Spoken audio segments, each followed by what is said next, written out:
Welcome to the Safe Zone. This is where today we'll be exploring the ins and outs of mental health, well-being, and everything in between. I'm your host, Living, and today we'll be diving into a topic that has the potential to transform your life. So we will be talking about breaking free from negative thinking.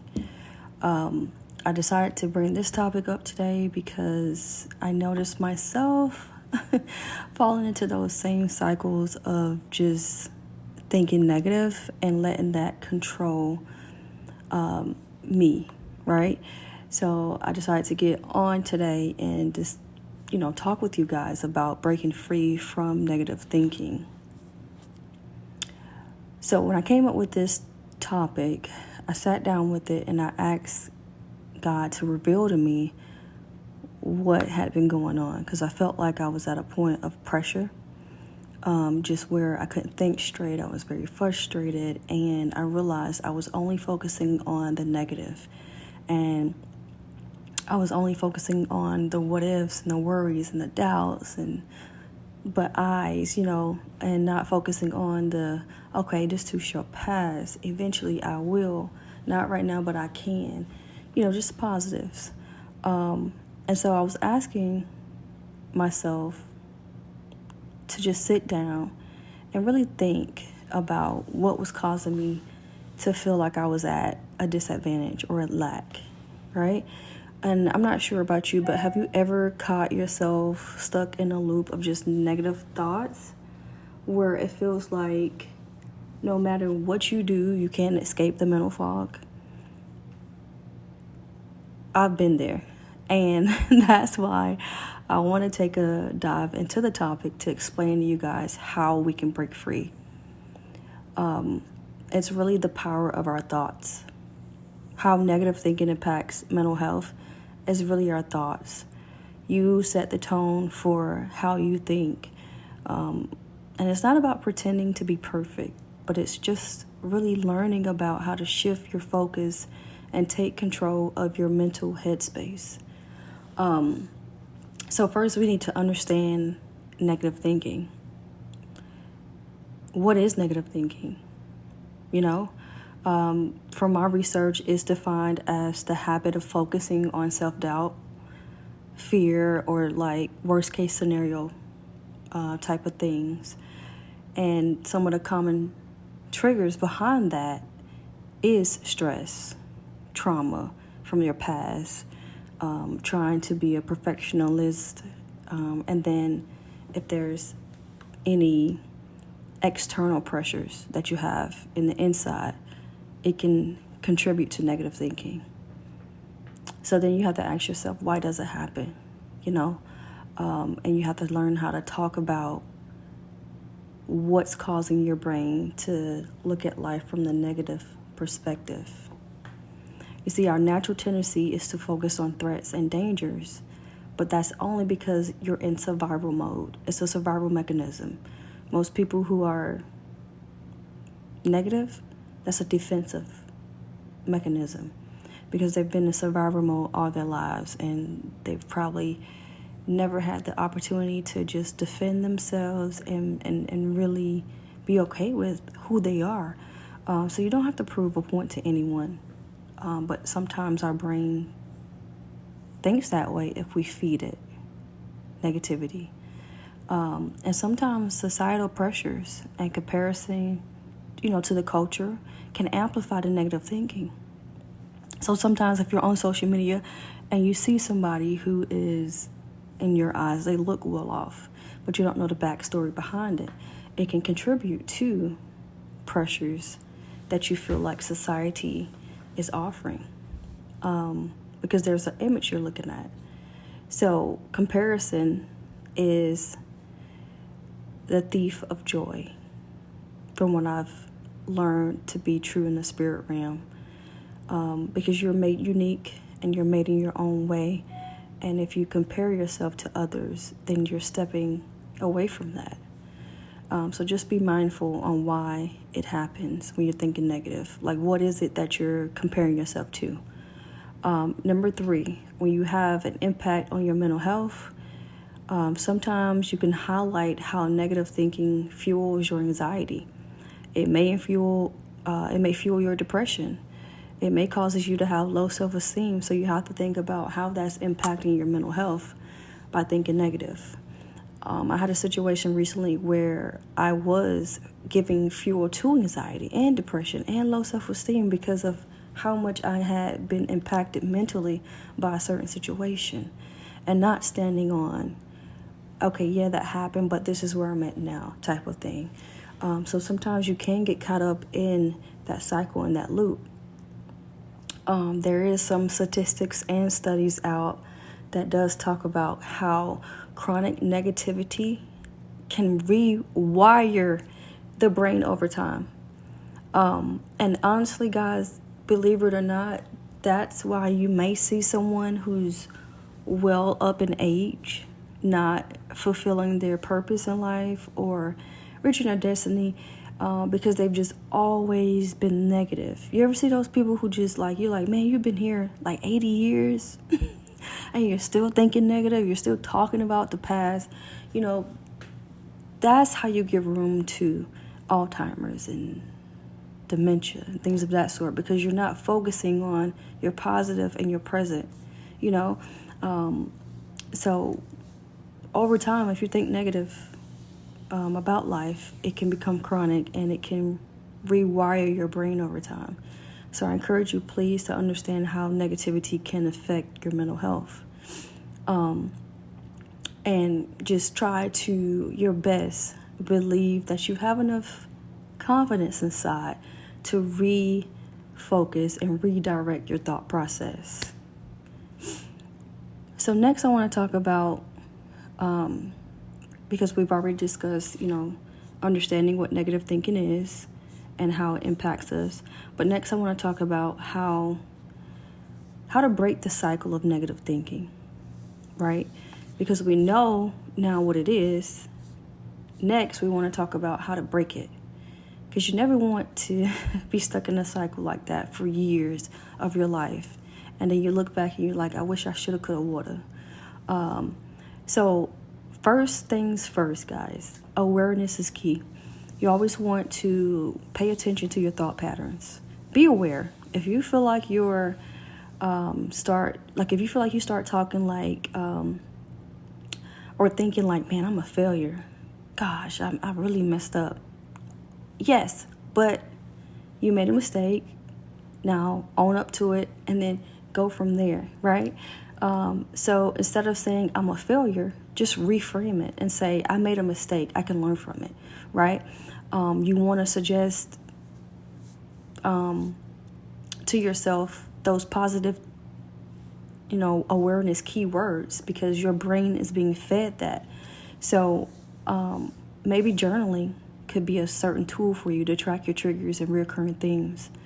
I myself too journal a lot, whether it's through music, just writing poetry, or really just speaking into a voice recorder like I am now on podcasting.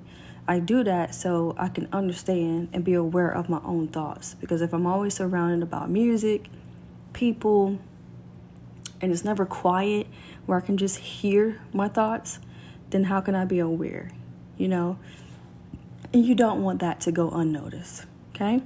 So number one, to break the cycle of negative thinking, awareness is key. Number two, you want to challenge and replace negative thoughts. Start introducing the idea of questioning your thoughts. Like, is this a fact or is this opinion? It's not a fact that you're a failure, right? That's your opinion.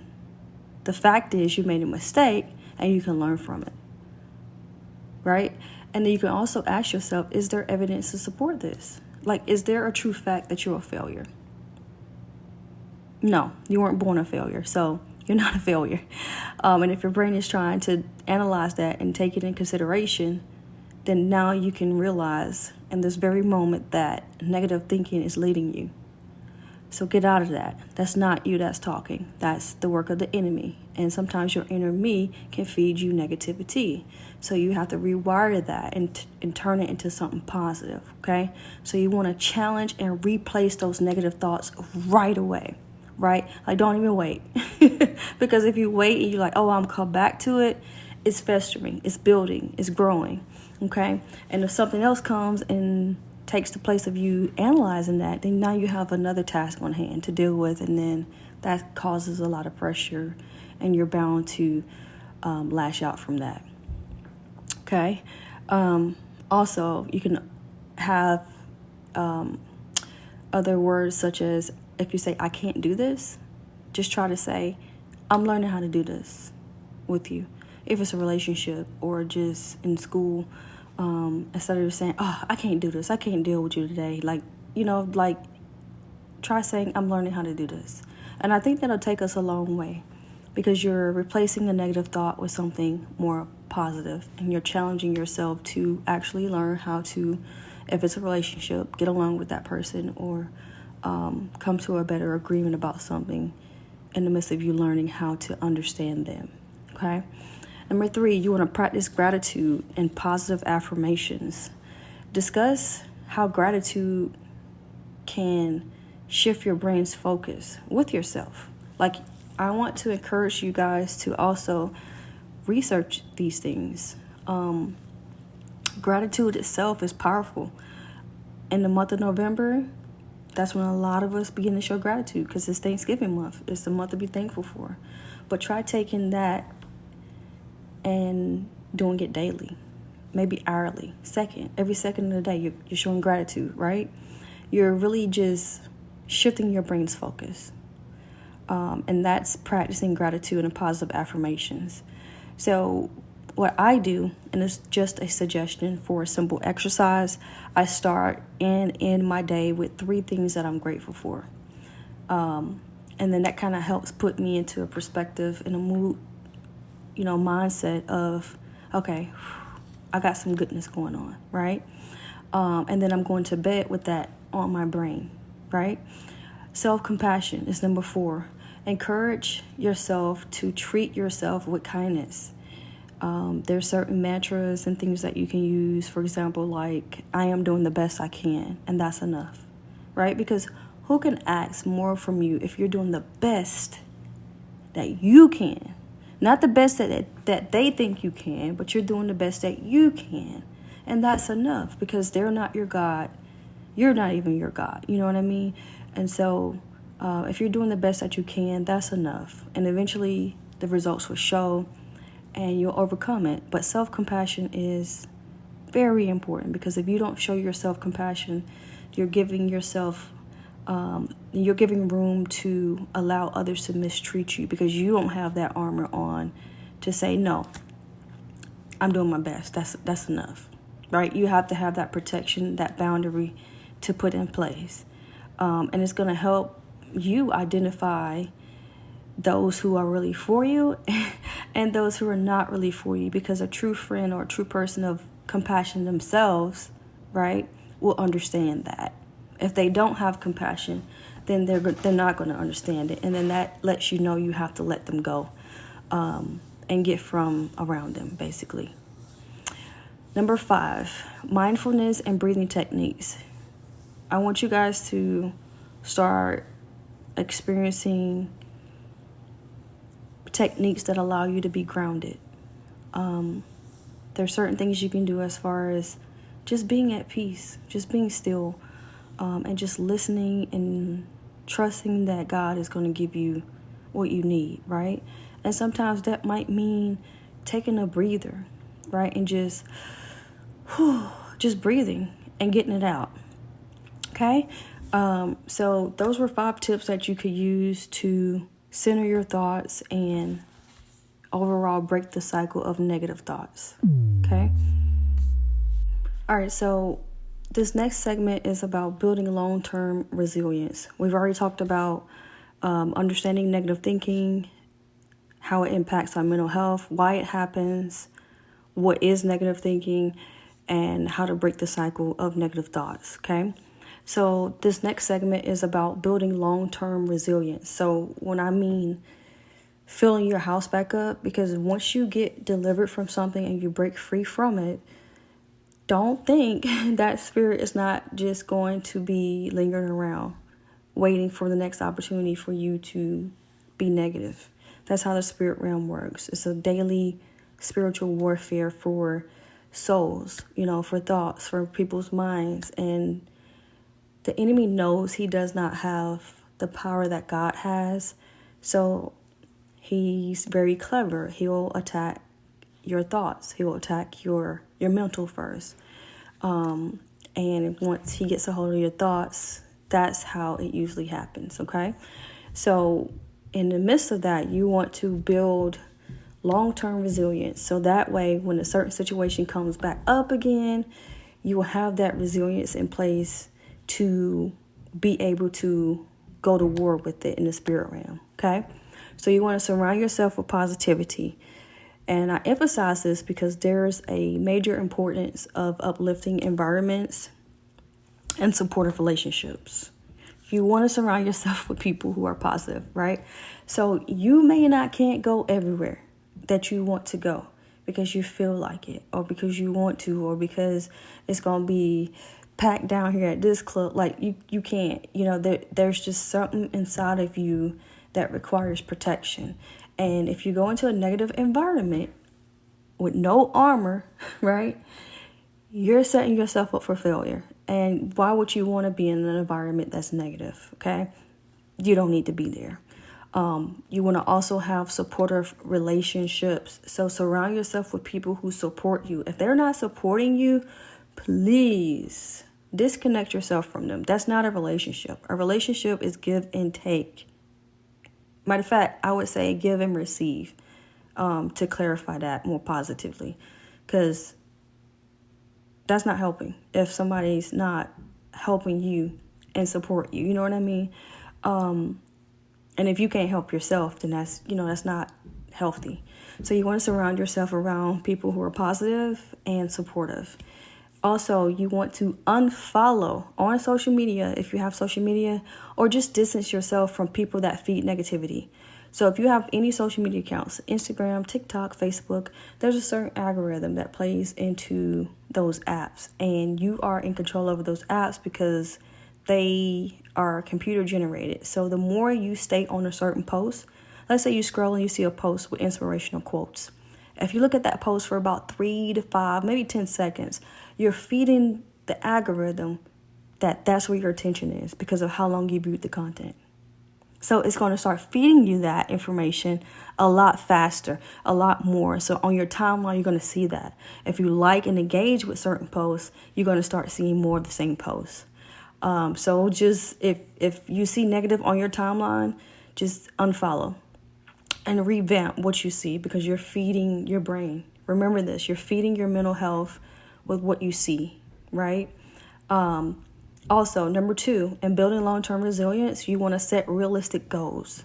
Break large tasks. Like if you have a large task, try breaking it down into more manageable steps so you don't feel like you're overwhelmed, and you won't feel like you're failing because you're not meeting those tasks at hand. It's important to break it down. For example, I remember having to do this large paper back in college, and it was like 25 pages, guys. And so I was like, what in the heck? Why? And so I broke the large task of getting the paper done into smaller steps, and I did like a page a day. And so by the time the page was done, the assignment was due to be completed and turned in, because I had broken it down, I was able to turn it in earlier than the due date, actually. But that's one example I remember where I used that, that process where I just broke it down, so I didn't become overwhelmed. Because just hearing 25 pages due this day, it's like, what? Who, you know how much stuff I have to like. So if you're in college and you feel like you have a lot going on with your schoolwork and sports, if you play sports or just any other extracurricular activities, try breaking your day down into smaller, manageable tasks and steps to avoid being overwhelmed, so you don't feel like you're failing, okay? Number 3, when building long-term resilience, you want to celebrate small wins, because it matters. Like, the small wins, they matter. Just like basketball, I played sports, and the smallest things about basketball is what helped us win those basketball games. It wasn't how much points you could put up. It wasn't how fancy you looked when you did a crossover or how smooth your 360 windmill dunk was. No, it was about defense, right? It was about fundamentals, getting to the line, making sure you get to your spot, running the play correctly, listening to your teammate, understanding their body language. Like, it's so much that you had to do on that end versus just looking good and shooting the basketball, right? So celebrate the small wins, like acknowledge your progress, no matter how small it is, because each, step forward is a victory, right? Because you're not being still and you're not walking backwards. So celebrate the small wins and take time to love on yourself, no matter how small it is. Even if it's you, like let's say you have a bill to pay, right? And you pay $10 toward. Celebrate. That's $10 less than what you owe, right? Each step forward is a victory. Just remember that. Number 4, you want to have professional support if you can. I encourage you to always seek therapy if you can, coaching, life coaching, anything that's to do with professional support. You need somebody in your corner that's going to go to war with you and help you focus on the deeper work in the inside so you don't have those negative thought patterns. Believe it or not, guys, sometimes the outside person can see what you're dealing with if you can't, okay? So just don't hesitate to understand that you have the option to get professional support. And do not feel bad about it.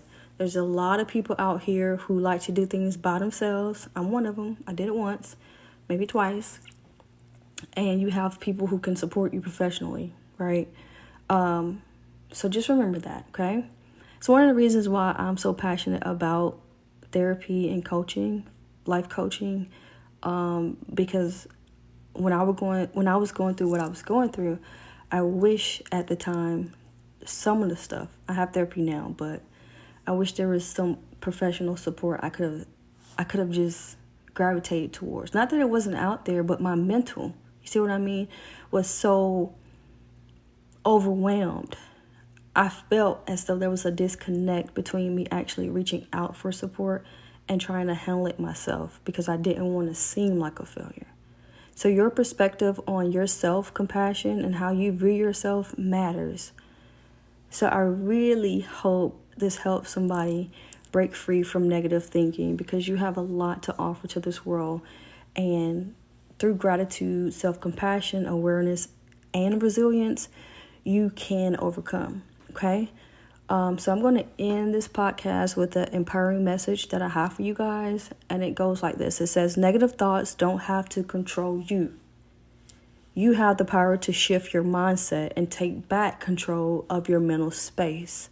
It's a journey, and every small step matters, okay?